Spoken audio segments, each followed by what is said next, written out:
Boa noite. Presidencialismo de coalizão e corrupção não possuem uma relação necessária. Vou explicar por quê. Comecemos pelo conceito. Presidencialismo de coalizão é um conceito que foi cunhado pelo cientista político Sérgio Abrantes na década de 80. Ele constatou que o Brasil é um país pluripartidário e presidencialista. É diferente do regime de presidencialismo imperial norte-americano, que é bipartidário. E é diferente do pluripartidarismo europeu, que é parlamentarista. Né? Você tem uma mistura aí dos dois. E aí o que acontece? Nos Estados Unidos, o presidente ele não precisa fazer coalizão. Ou ele tem maioria com seu partido, ou ele faz um governo com minoria. No parlamentarismo, primeiro você tem as eleições parlamentares, os partidos vão ter lá o número de cadeiras do parlamento, irá se construir a coalizão, né, vai se construir uma aliança dos partidos, e irá se formar o gabinete, irá se formar o governo do Poder Executivo. Nós elegemos presidente da República e Congresso Nacional juntos, concomitantemente, e aí após a eleição vai se ver como é que ficou a conformação das cadeiras do Congresso Nacional, e a partir daí irá se construir a coalizão, que irá dar sustentação ao governo. E nessa coalizão, o presidente da República vai ter que ceder invariavelmente espaço de mando do Poder Executivo para os partidos que compõem a base aliada. Ou seja, mesmo que um partido não ganhe a eleição para presidente da República, por ele ter uma participação no Congresso Nacional relevante, ele acabará participando do Poder Executivo. A gente tem um caso clássico que é o MDB, que é um partido que não lançou candidato a presidente da República em várias eleições, mas ele foi o maior partido na Câmara e no Senado durante muito tempo. E por isso, por mais que ele não ganhasse a eleição para presidente da República, porque ele não lançava candidato, ele participava do governo e tinha poder no Poder Executivo por causa da sua condição de maior partido no Congresso. Acaba sendo uma forma de participação e ingerência do legislativo dentro do executivo, que é recíproca, né? Uma forma de partilha de poder, que é própria do Brasil, que a gente inventou aqui. Corrupção é outra coisa. Corrupção é ingerência quando você desvia o público para o privado. Você desvia bens e interesses que servem ao interesse público para servir a um interesse privado. Isso é corrupção. E a corrupção ela é um mal porque numa democracia moderna, e aqui eu acho que a gente entra num ponto central para a gente entender a questão da corrupção, na modernidade, como ensina Weber, o modelo de administração, o modelo de dominação que se tem é o modelo burocrático, em que o poder, seja o poder numa administração pública, no Estado, seja numa empresa, ele serve a um interesse objetivo, ou seja, que é externo à figura daquele que possui o poder. E mais que isso, o poder ele é exercido em nome e em razão desse interesse externo. Ele não é exercido como uma prerrogativa pessoal ou como algo que pertence ao indivíduo, como algo de um status individual. Não, ele é exercido por conta de um critério objetivo, externo, racional. Por exemplo, o poder que um chefe exerce sobre o funcionário não se dá por uma prerrogativa pessoal desse chefe, mas se dá em razão da necessidade de uma hierarquia dentro de uma empresa para que essa empresa funcione e dê lucro. Do mesmo modo, um deputado ele exerce a sua função, em primeiro lugar, porque ele é eleito pelo povo e ele age como representante do povo no interesse do povo e não no seu interesse pessoal. É diferente do poder exercido numa família tradicional, do marido sobre a esposa e sobre os filhos. Estou falando aqui de um desenho de família tradicional.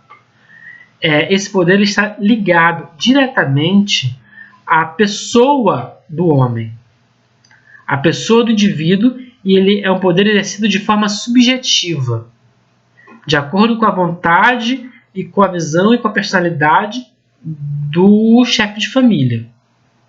Esse tipo de poder, ele não é o poder de uma administração burocrática. Ele é um poder de forma de dominação tradicional, né, dentro lá da divisão tríplice do Weber, de dominação tradicional, burocrática e carismática.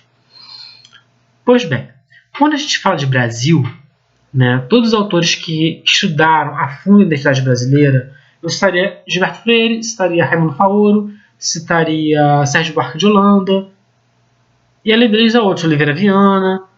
São múltiplos os chamados autores demiúrgicos do Brasil.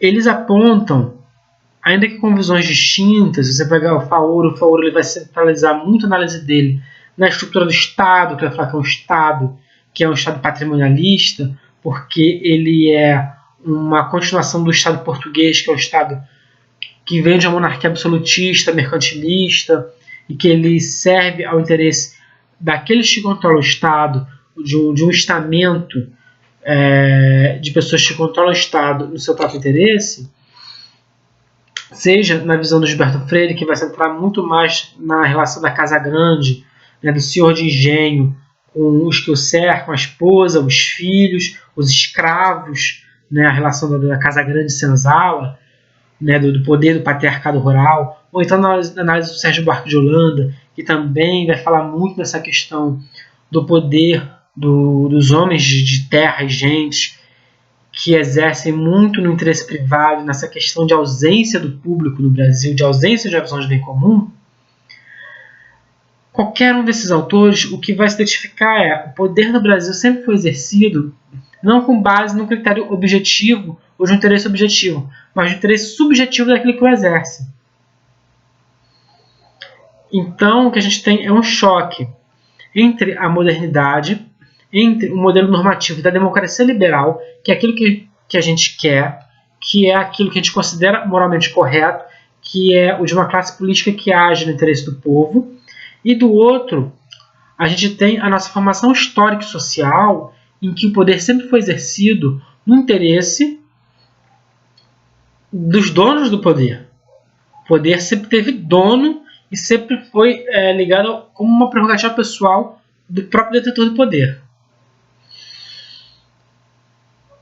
E o nosso grande problema de corrupção está justamente nisso, da gente não ter feito a transição dessas estruturas que a gente herdou do período do Brasil colônia até hoje para um modelo de democracia liberal moderna, que é aquilo que a gente quer. E isso não tem a ver com o modelo de presidencialismo de coalizão, que é algo que foi constatado na década de 80 e que é a própria Nova República. Isso é algo que existe no Brasil desde a época da colônia. É algo que remonta aos primórdios da colonização brasileira. E que, para ser superado, ele precisa de mudanças estruturais, que já estão ocorrendo. O Brasil se urbanizou. O Brasil hoje é um país em que o acesso à informação e à educação é muito maior do que havia há muito tempo. Hoje nós tivemos uma tempestade perfeita em vários aspectos. A tecnologia ela tornou o acesso ao conhecimento muito mais fácil. As pessoas hoje têm um acesso à educação muito maior. A urbanização permite um acesso à informação muito superior ao que existia quando o Brasil era um país rural, como no tempo da colônia, no tempo do Império, no tempo da República Velha. Todos esses fatores eles permitem hoje que o povo brasileiro ele cobre muito mais da sua classe política, da sua classe governante, uma postura não de exercício de poder por conta própria e no seu próprio interesse, mas no exercício de poder enquanto representante do povo e no interesse do povo. Soma-se a isso o nosso histórico de democracia, já com algumas eleições, né, já temos mais de 30 anos de democracia, em que nós vamos amadurecendo essa experiência de participação popular. Então, a gente vive um processo de transformação estrutural que permitirá cada vez mais o combate à corrupção e que se dará não pela mudança da relação entre poder executivo e legislativo no que tange ao desenho institucional, mas no conteúdo dessas relações, no conteúdo das ações dos políticos, não só entre relação executivo e legislativo, mas na ação do deputado enquanto tal, dentro do legislativo, na ação do executivo enquanto tal, dentro do próprio poder executivo, e de um modo geral, né? E que se dará através da participação do povo e da ação do povo cobrando dos seus políticos, e cobrando dentro de uma relação moderna, em que você olha para o político e enxerga alguém que te presta um serviço, ou um funcionário, e não um pai, ou alguém com quem você tenha uma identificação de fundo emocional ou afetiva, porque a relação não é pessoal numa democracia moderna. A relação ela é institucional. Por isso, a afirmação feita no início do vídeo: o problema não é o presidencialismo de coalizão. Uma coisa não causa a outra. As fontes da corrupção são outras.